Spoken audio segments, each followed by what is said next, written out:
Going on, people? We are Tottenham TV. Spurs have just drawn here by one goal apiece against Fulham at the Tottenham Hotspur Stadium, and I am absolutely fuming, absolutely livid with that performance. Once again, a massive opportunity for Spurs to kick on after the Man City game last week, and we failed to do it from every single aspect. I'm here with Amir, and I just can't get over how poor we were. We were absolutely shocking. It was actually a embarrassing display today. It really was. Fulham, we got away with it.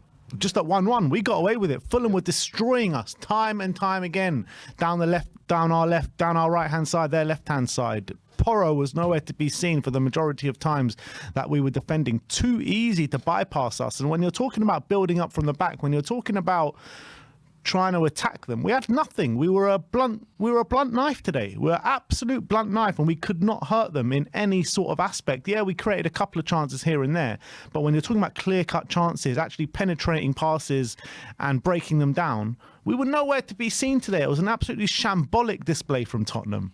Absolutely shambolic. When you start talking about Spurs having the upper hand being at home, before the Ipswich game, we were saying, anyone can come to the Tottenham Hotspur Stadium and we'll beat them. Well, since then, we've lost to Ipswich, and now we drew with Roma, and now we've drawn with Fulham at home. It's nowhere near good enough, Tottenham. Marco Silva completely outdone Ange Postecoglou on the tactics today. He really did, because Ange had no answer. Spurs, the players on the pitch, had no answer to what Fulham were going to throw at us today. And we can't keep doing this, Tottenham. We cannot keep doing this, having an amazing result against a big side, and then a so-called smaller side we play, and we just look completely lackluster, blunt, and no passing rhythm in the play, no attacking impetus, looking slow, looking lethargic. Another game after Europe where we can't do anything. That's 4 in a row now where we haven't won, and we got lucky to get the draw today because Fulham were by far the better team.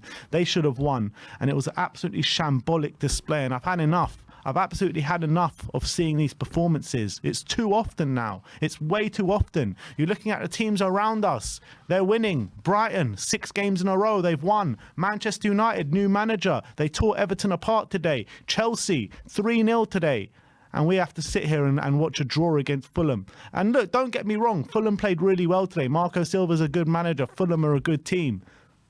But we've got the better players. We need to be stamping our authority. Kulusevski came on with half an hour to go. I thought it was a little too late. I mean, it wasn't a little too late because the game was still there for us. But once it came on, we created absolutely nothing. Changes need to be happening at half time. But it's just absolutely disgraceful to keep churning out these performances every other week. We need to be consistent. We need to show what we're about. When we're good, we're bloody amazing. But when we're poor, we are literally one of the worst teams in the league. It's disgraceful, man. We are consistently inconsistent, and that is just the way it's been for as long as I can remember. And, you know, you say about these games, the Ipswich, the Palace, and it's infuriating because you know that we can play so much better than what we did today. And when you know you can go up and you can beat teams like Manchester City up at the Etihad 4-0, it makes performances like today that feel even more frustrating. You come away even more annoyed because we weren't even at, I would say, even at 20 or 30% of what we can do today. And we'll get into the reasons to why we think that maybe is. But overall, you have to look. I think, Ange, I think he got a few things wrong today, but I think all the players really need to have something to look at there as well, because for me, there was a lack of urgency from the whistle. There was also a lack of, or a willingness to close down crosses, close down their defending. Everything we did against City, basically, we didn't do here against Fulham. Against City, every ball we were closing down. Every second ball we would be first to the ball. Here, complete opposite. And I don't quite know what it is.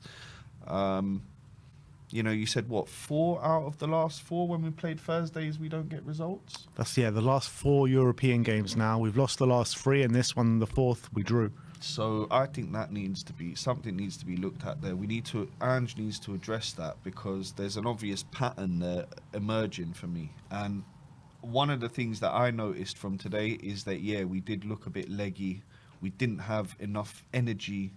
The quickness wasn't there in our movement, in our passing, and we never really got going. Even when we went 1-0 ahead, it was kind of like a bit of a fluke, if you know what I mean. It was completely against run of play. Yeah, it was completely against the run of play. It was a good little ball in from Werner, and yeah, great finish from Johnson, but he just happened to be free there at the back post. You know, if he was being marked there, then that chance might be getting cleared.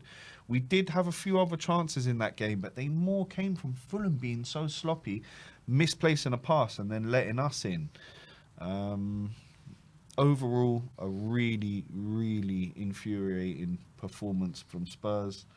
And I don't really know where we go from here, because if you can't get points in games like these, in games like Ipswich, in games like Palace, in games like Brighton, where you're already ahead, then it really doesn't help. Even if you are beating a City, or you're going to go out and beat a Man United and a Villa, and it doesn't help in the long run. You're still not going to get anywhere up that league without picking up points against the smaller clubs, or so-called smaller clubs.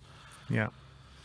So it really does leave me bewildered, really, at where we go from here, Ben. Yeah, and I see excuses saying, you know, we can't handle 2 games in a week, the injuries and the squad's thin and all that kind of stuff. But if that's the case, then why did we play such a strong team out on Thursday night? I know we needed to win the game and it's an important competition for us, but it's just going to hurt us in the long run. It's just going to hurt us game by game. You need to manage the squad better. Yep. And I thought that we were managing the squad good up until last week. We looked leggy on the second half on Thursday night. Yeah. We looked leggy then. So I was saying after the game on Thursday night, this has got to be a major concern, because if we're looking leggy with a really strong team out this early on in December, it doesn't bode well for the rest of the month. And there you have it. We've gone and dropped points the next game. Maybe the solution is to just let some more of these kids play on a Thursday. I don't know. But that's what we were doing. And then he didn't do that on the weekend. Bergvall was on the bench. Yep. Obviously, Lancashire couldn't play. Gray did play. Yep. But I just don't think there's enough. I don't know what it is, but I can't keep blaming it on Thursday, Sunday when it happens. It's happening every other week at the moment. Look, the Thursday, Sunday thing is a factor, right? But it's a factor that as a squad, as a team, as a club, we need to get over. That's a reality of life now until we come out of that Europa League, which hopefully we won't for a long time. But we're going to have games all the time. Thursday, Sunday. For the rest of the month. For the rest of the month. So you need to be prepared for that. If I know I'm going in to work and I've got crazy 5 days in a row, shift after shift, I'm going to mentally prepare myself for that. It's not the same as if you go in and you know you've only got, it's a couple of days and then I'm off for a few weeks. You know, that's fine. So why are we not preparing ourselves for this eventuality? I don't quite know. I also think that we could have done more tactically today to try and change that game. For me, we were crying out for changes at half time. They were a bit slow in coming. Did the changes that we did make give us an opportunity to win the game? I don't think so, because even when they went a man down to 10 men, we didn't create. It's not that we flooded their box with 5, 6, 7 players and creating chance after chance. I said 5 minutes before the end of the match, we'll get another big chance. We didn't, because we weren't applying any pressure. I couldn't see it coming. No, I just couldn't see it coming. We weren't even. We could have played for another hour on that pitch and we probably wouldn't have created a chance. There was not enough creativity, not enough goal. When we do get the ball, there's not enough movement as well. No. I feel like Marco Silva just did a number on Ange Postecoglou and he couldn't figure a way around it. You know, they sat in so compact and they were tearing us apart down that right-hand side. What does it take? Pedro Porro, right? He had a stinker on Thursday night. He had a stinker again today. What does it take for Jed Spence to come and have a go? Like every time Spence has come on, he's looked like really good man. One of our best players in pre-season as well. Yeah, I would have brought Spence on early in the second half, man, because it's just too easy to bypass Porro. It's just way too easy. How many opportunities did they get from just skipping past Pedro Porro? Yeah, time and time again it was happening. And it's true. Ange has got to realise, like, you can't play the same players every single game.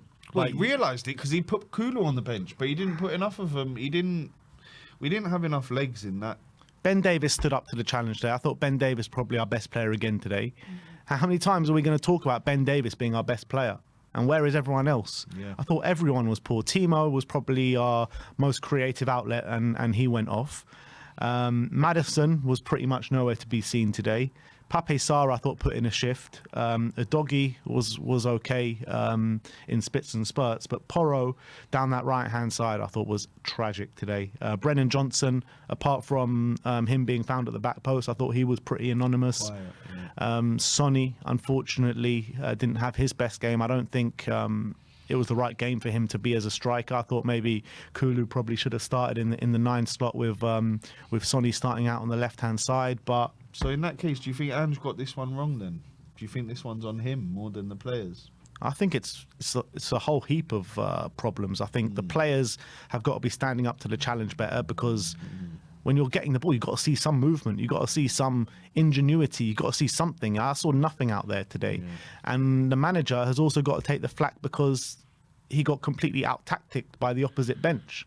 Yeah. And this thing keeps happening every other week.